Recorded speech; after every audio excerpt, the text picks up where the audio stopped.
Halo teman-teman semua, apa kabar? Semoga dalam keadaan sehat ya. Walaupun masih di masa pandemi, kita harus tetap semangat buat belajar. Nah, kali ini aku bikin konten mengenai pendidikan yang dikemas melalui podcast. Namanya adalah Tasya Talki. Yeay, tepuk tangan dulu dong. Oke, nah kali ini aku akan bahas mengenai hal yang kurang lebih akan berguna untuk teman-teman yang sedang belajar sastra. Nah, di sini aku mau jelasin mengenai jenis-jenis sastra populer. Sebelum itu, aku mau mulai dulu dari penjelasan mengenai sastra populer. Teman-teman ada yang tahu nggak apa itu sastra populer? Baik, aku jelasin ya. Sastra populer menurut KBBI adalah karya sastra yang cenderung menggunakan bahasa sehari-hari di kalangan remaja. Sastra populer juga disebut sebagai produk dagang karena yang menjadi tolak ukur bernilainya adalah selera dari masyarakat. Salah satu sastrawan yang tidak asing di telinga kita yaitu Sapardi Djoko Damono menganggap sastra populer dalam hubungannya dengan halayak sudah dianggap sebagai barang seni. Sastra populer sendiri bersifat hiburan sehingga sangat realistik dan terikat oleh aktualitas zaman, kontemporer, dan kontekstual. Nah, sekarang kita baru lanjut mengenai jenis-jenis sastra populer. Yang pertama di sini yaitu ada puisi. Puisi sendiri adalah jenis karya sastra yang bentuknya dipilih dan ditata dengan sistematis dan cermat.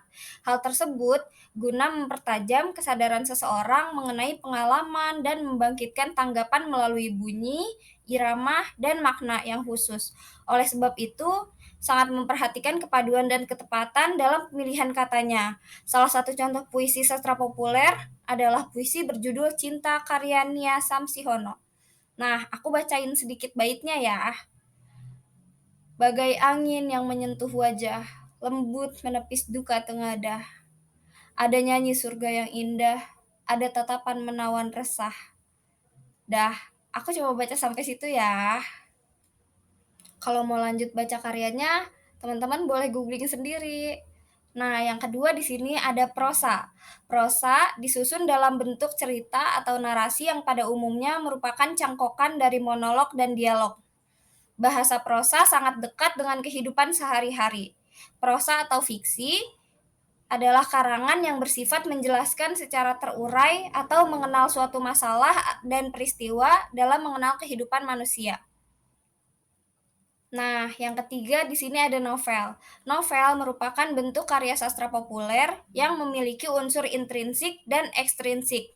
Sebelum lanjut, aku akan jelasin. Unsur intrinsik itu unsur yang membangun novel tersebut dari luar novelnya. Upsi, kebalik. Maksud aku, unsur intrinsik itu unsur yang membangun novel dari dalam novel itu sendiri, dan sedangkan ekstrinsik itu unsur pembangun novel dari luar novel itu sendiri. Lanjut lagi, novel memiliki isi lebih panjang dan kompleks dibandingkan dengan cerpen dan tidak memiliki batas struktural dan persajakan. Novel menggambarkan dan menceritakan kehidupan manusia yang berinteraksi dengan lingkungan dan sesamanya. Salah satu contoh novel karya sastra populer adalah novel berjudul Laskar Pelangi karya Andrea Hirata. Pasti teman-teman udah nggak asing lagi kan sama karya itu. Selanjutnya di sini ada roman. Roman adalah cerita fiksi atau rekaan yang menggambarkan kronik kehidupan para tokoh secara rinci dan mendalam. Dalam cerita roman, kehidupan digambarkan tidak hanya penggalan peristiwa kehidupan saja, tetapi dimulai dari sejak lahir sampai dewasa.